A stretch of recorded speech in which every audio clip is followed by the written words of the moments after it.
Mortal Kombat 1 had one of the best setups in the entire franchise, a brand new timeline, rewritten characters, and a fresh start. So how did it end up feeling rushed, messy, and honestly kind of forgettable? The problem isn't the story itself, it's how quickly it falls apart. You see, this should have been a perfect reset. You had a new era under Liu Kang, which means fresh storytelling potential.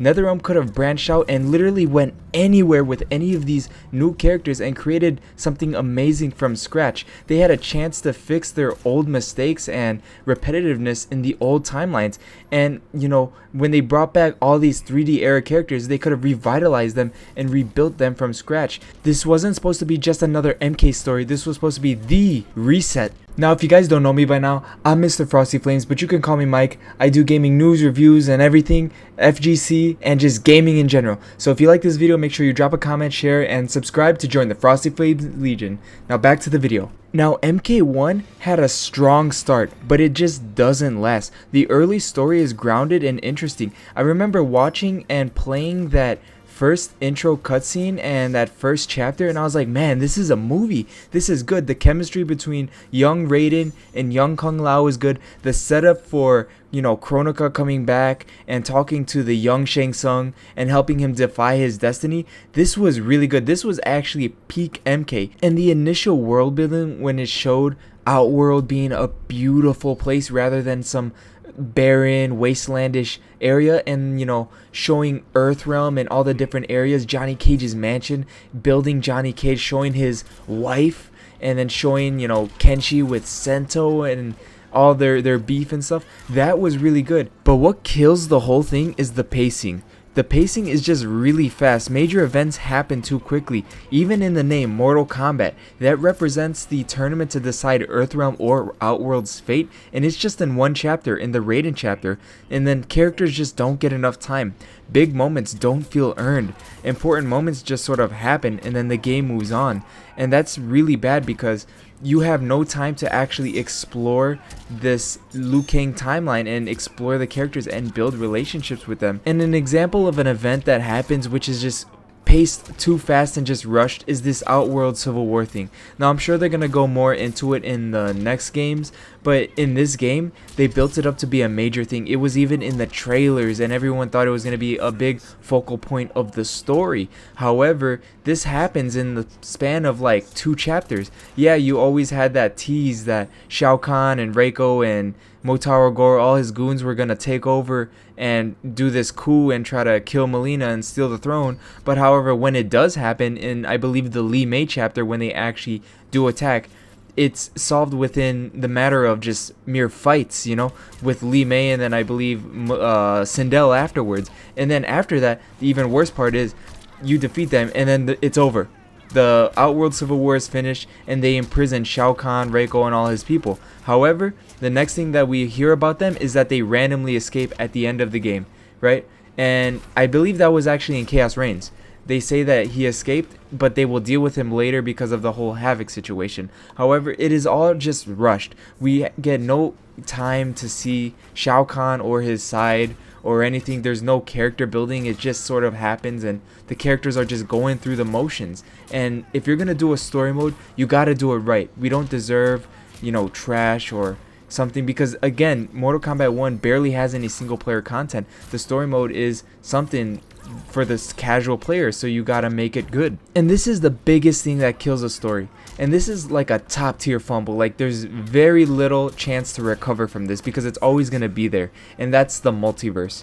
Now, as of now, people are going through this multiverse fatigue because of Marvel and DC, and basically every company and every universe and their mama are doing this multiverse thing, making multiple universes and having multiple timelines. It's just repetitive because, first of all, MK11 already did this. They had this whole timeline stuff, which is very similar to the multiverse, right? Where there's each timeline where every character gets control of the hourglass, so like every arcade ending is canon, right? And this just removes tension, and it makes this new era feel pointless because we were supposed to go into this Liu Kang era, and it was supposed to be a fresh start for Mortal Kombat, period. But now, no matter what happens in this era, nothing matters. What was supposed to be a fresh start turns into the same problem again, and you would think that NetherRealm would learn from this mistake in storytelling, but they don't. We get no chance to even build relationships with these characters. There's no tensions whatsoever. For example, spoiler alert, well, the game is, old now, but Sindel dies, right? But there is no tension, there's no feeling bad for her, because when Sindel dies, there's another Sindel on the screen at the same time. So it's like a justification to add more characters in, because you know how the game is. When the next Mortal Kombat games, they like to tailor their roster towards the story, or at least what seems like it, right? Also adding popular characters, but there's gonna be no stakes and no risks if they have this multiverse theory, because say they kill off a fan favorite like Johnny Cage, they could find an excuse to bring him back via the multiverse theory. But instead of that, that's just no stakes when it comes to the story, and that's plainly terrible, because it has wasted character potential. New versions of these characters aren't explored enough, and some characters just are underused. Relationships don't get depth, and they have so much potential, but they're barely used. Like characters like the Havoc from this timeline is barely used. You barely see him, especially like Natara as well. These are old 3D era characters being reintroduced to the new timeline, and you pick a trash voice actor. No offense to Megan Fox, but it wasn't good, and you don't get to explore Vaternius or any of her things. Not even in like Invasions, you barely get anything in Invasions for her, and there's no conquest or anything to make up for it. So it's like everything is just rushed, and it's not satisfying to anyone, especially the lore addicts or the people that crave this stuff. They don't get anything or no satisfaction with this story whatsoever. And then when you go to the final act of the game, I know they were trying to do something similar to Armageddon and invoke that nostalgia feel, but it just doesn't work. The final act just feels chaotic. Like, it's not satisfying at all, because you choose your character. Yeah, that's cool, you could choose who you want to be in the final act, but there's barely any dialogue. It's like everything was rushed at the end. It pushes towards this big final battle. Liu Kang goes to get some allies, but it doesn't show how he gets the allies, right? You're just doing this big Titan fight, and it feels like an endgame final battle. Yes, okay, you could have an endgame final battle, you could have an Armageddon-like moment, but let us build relationships with these characters in this timeline before we do that, because nothing matters. The multiverse escalation just comes too fast, and it becomes messy and confusing, especially in the final acts of the game.